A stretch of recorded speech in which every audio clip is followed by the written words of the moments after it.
In 1665, Cambridge was becoming a dangerous place. The plague was spreading through England, and the university eventually closed. Students left. Lectures stopped. The familiar noise of academic life disappeared.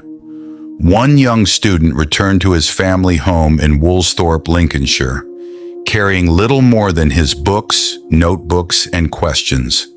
His name was Isaac Newton.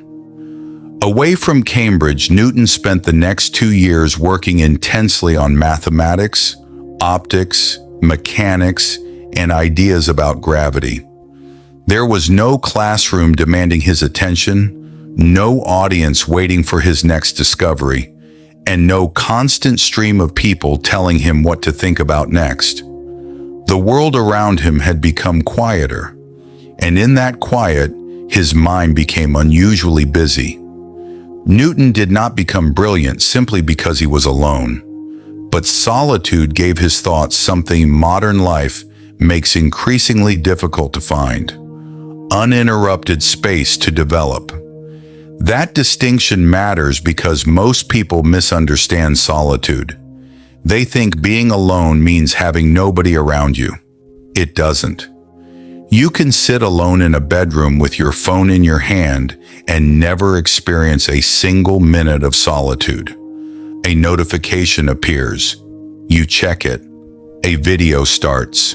You watch it. Someone posts an opinion. You react to it. Then you open another app because the silence feels strangely uncomfortable. Physically, you're alone. Psychologically, you're surrounded by hundreds of voices. And after enough time, something subtle begins to happen. You become extremely familiar with what everyone else is thinking, saying, buying, watching, and arguing about, and strangely unfamiliar with what you think when nobody's asking. That is where solitude becomes powerful. It isn't about escaping people. It is about temporarily escaping the constant demand to react to them. Psychologists make an important distinction between loneliness and solitude. Loneliness is the painful feeling of lacking the connection you want. Solitude can be chosen. It can give you space away from immediate social demands without meaning you've rejected relationships altogether. The problem isn't silence. The problem is unwanted disconnection. Real solitude is chosen space, a period where nobody else is steering your attention. Think about the last time you had a completely empty hour. No messages, no music, no television, no social media, nothing demanding a response. At first it might feel peaceful. Then something strange happens. Thoughts you've been postponing begin showing up. A decision you've been avoiding suddenly becomes difficult to ignore. A career that looked impressive starts feeling less meaningful. A relationship you've been defending begins raising uncomfortable questions. This is one reason people run from solitude without realizing it. Silence doesn't always make you feel better immediately. Sometimes it makes you notice things that noise allowed you to avoid. In 1802, Ludwig van Beethoven was living in Heiligenstadt, outside Vienna, while struggling with worsening hearing.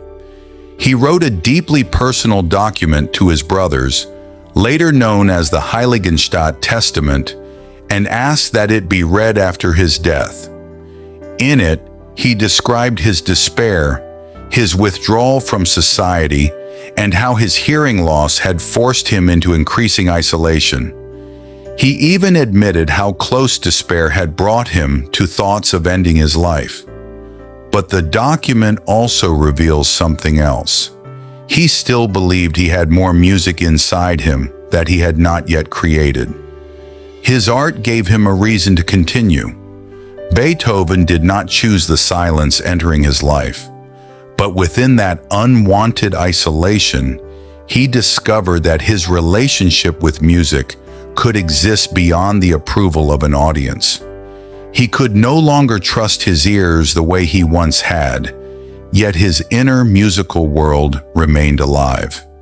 His later work would show that losing access to the world around him did not mean losing access to his creative voice. And that leads to a deeper idea. Solitude doesn't necessarily make you powerful because it gives you more time.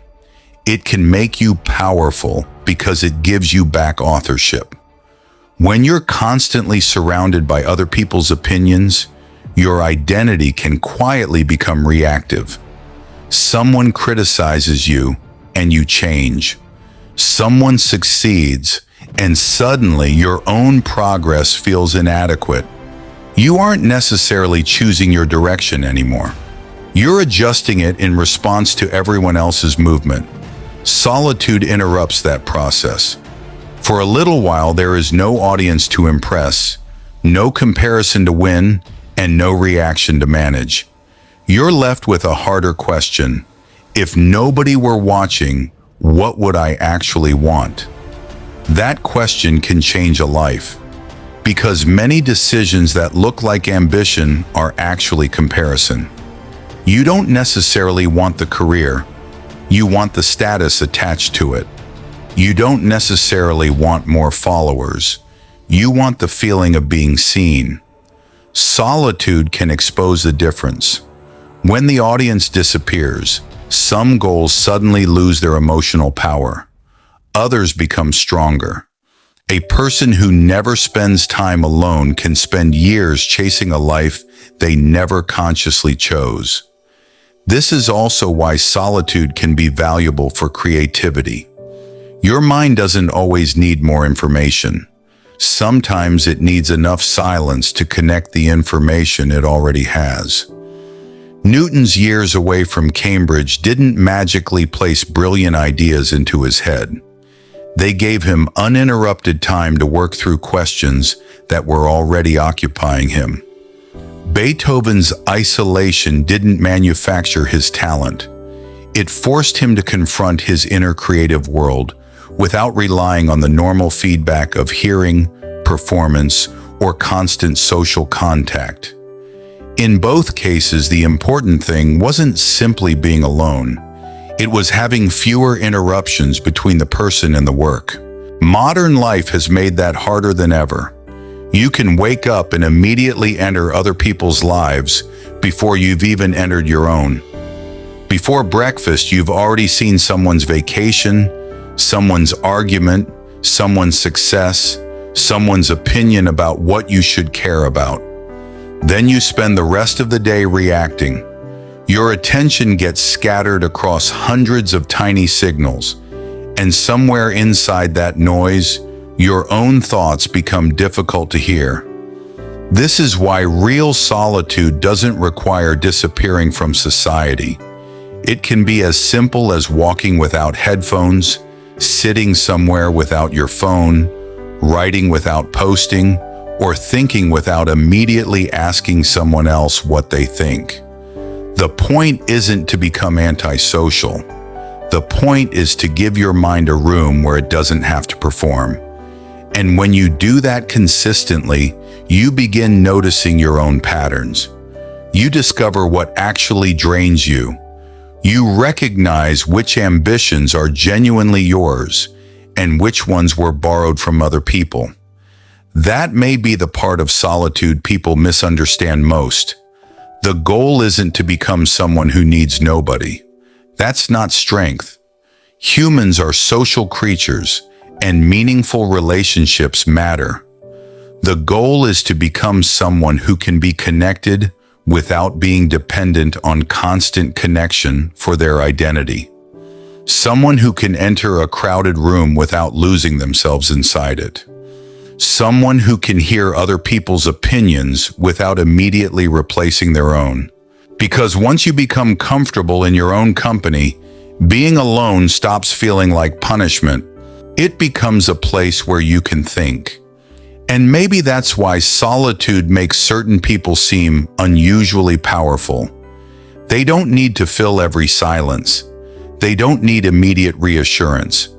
Their confidence isn't constantly being rebuilt by other people's reactions because they've spent enough time alone to understand what they actually believe. In the end, solitude doesn't make you powerful because it separates you from humanity. It makes you powerful when it reconnects you with yourself. Newton didn't need the world to disappear forever. Beethoven didn't choose the silence that came with his hearing loss. But inside that silence, he protected a creative identity the world could not take from him. And you don't need to leave your life behind either. You simply need enough silence to hear the thoughts that become impossible to hear when everyone else is talking. Because the most powerful person isn't always the one surrounded by the most people. Sometimes it's the person who can sit alone, without distraction, without applause, without an audience, and still know exactly who they are.